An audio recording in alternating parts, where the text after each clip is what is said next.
Bismillahirrahmanirrahim. Elhamdülillah ve salatu ve selamu ala Resulillah Muhammedin ve alihi ve sahbihi ecmaîn. Бүгінгі сабақта біз Ад-Дурус ан-Нахвия кітабының бірінші бөлігінің 6 сабағын өтеміз. Бұл сабақта біз Ақсамул Жам көптік түрінің бөлінішіне тоқталамыз.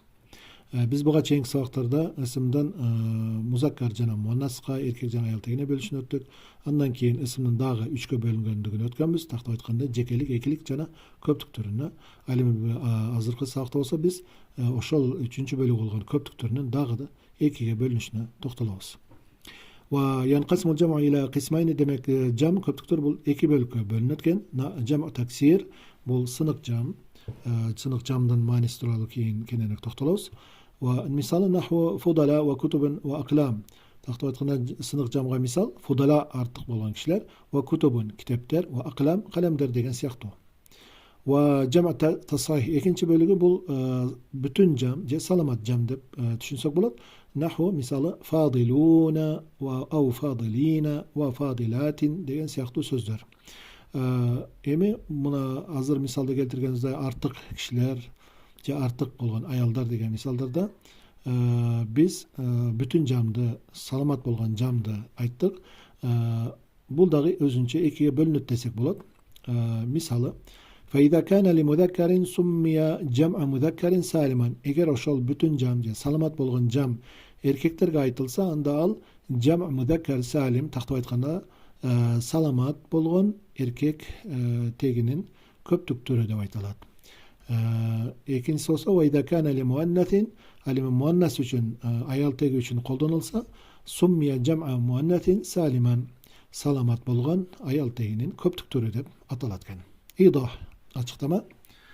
Sabaka leke ennel isma yakunu mufradan ve muthennen ve cem'an. Demek ötken sabakta sağa ısımdan mufrad, cekelik ve muthennen ekilik ve cem'an jana köptük tür ekendige ayt ötkenmiz. Bu açın bayandalgan.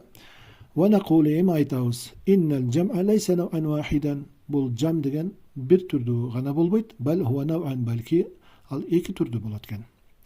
Birincisi cem'u teksir. Bul sınık cem.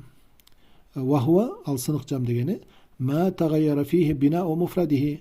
Al sınık camda cekeliginin kuruluşu, josun cekeliginin tüzülüşü özgörgön söz bolu eseptelet.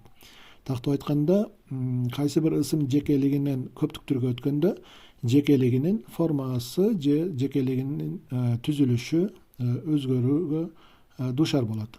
Мисалы фудала деген сөз сыяктуу артык кишилер. Бул кайсы сөздүн көптүк түрү дегенде фадил деген сөздүн көптүк түрү болуп эсептелет. Байкасаңыздар, фадилундун артык дегендин жекелик түрүнүн көптүк түргө фудала болуп өткөн кезде жекелигинин сүрөтү өзгөргөндүгүн байкайбыз. Ва кутубин, ошондой эле китептер дегенде кутуб десек, бул жамъ китаб, бул китеп дегендин көптүк түрү болуп эсептелет дагы. Мында дагы китабын сөзү кутубун деп көптүк түргө өткөн кезде өзүнүн алгачкы абалкы сүрөтүн же формасын өзгөртүп атат. Ва акламин, ошондой эле калемдер деген маанини берген аклам сөзү дагы бул каламындын көптүк түрү болуп эсептелет. Мында дагы байкасак, каламын сөзү акламын, калемдер деген көптүк түргө өткөндө өзүнүн алгачкы жекелигиндеги сүрөтүн өзгөртүп атат. Демек сынык жамдын сынык болгон көптүк түрдүн өзгөчөлүгү ушунда, жекелигинин көптүк түргө өткөн учурда жекелигинин сүрөтү же түзүлүшү өзгөрөт. Ва жамъу тасахими, жамъу тасахих бүтүн же саламат болгон жамга келе турган болсок, ва хуа ма салима фихи бинау муфрадихи. Ал кандайча болот дегенде, жекелиги көптүк түргө өткөн кезде анын курулушу же анын түзүлүшү саламат боюнча же бүтүн боюнча кала берет. Тактап айтканда, жекелигинин сүрөтү көптүк түргө өткөндө өзгөрбөйт. Ва хуа кисман, эми мына ошол жамъу тасхих, тактап айтканда бүтүн же саламат болгон жам эки бөлүктөн турат экен. Жамъу мудаккар салим, саламат болгон эркек тегинин көптүк түрү. Бул мисалы фадилуна ау фадилина ва муштахидуна ау муштахидина деген сөздөр сыяктуу. Мин кулли исмин зада фи муфрадихи вавун ва нун ау яун ва нун. Демек жам музаккар салимде жекелигинин аягына вау жана нун тамгасы кошумча болуп келет, же я менен нун тамгасы кошумча болуп келет дагы. Жекелиги өзгөрбөстөн туруп көптүк түргө айланат экен. Мисалы фадилун сөзү жеке артык болгон киши деп түшүнсөк, фадилуна деп вау менен нун тамгасын кошкондо артык болгон кишилер деп түшүнөбүз.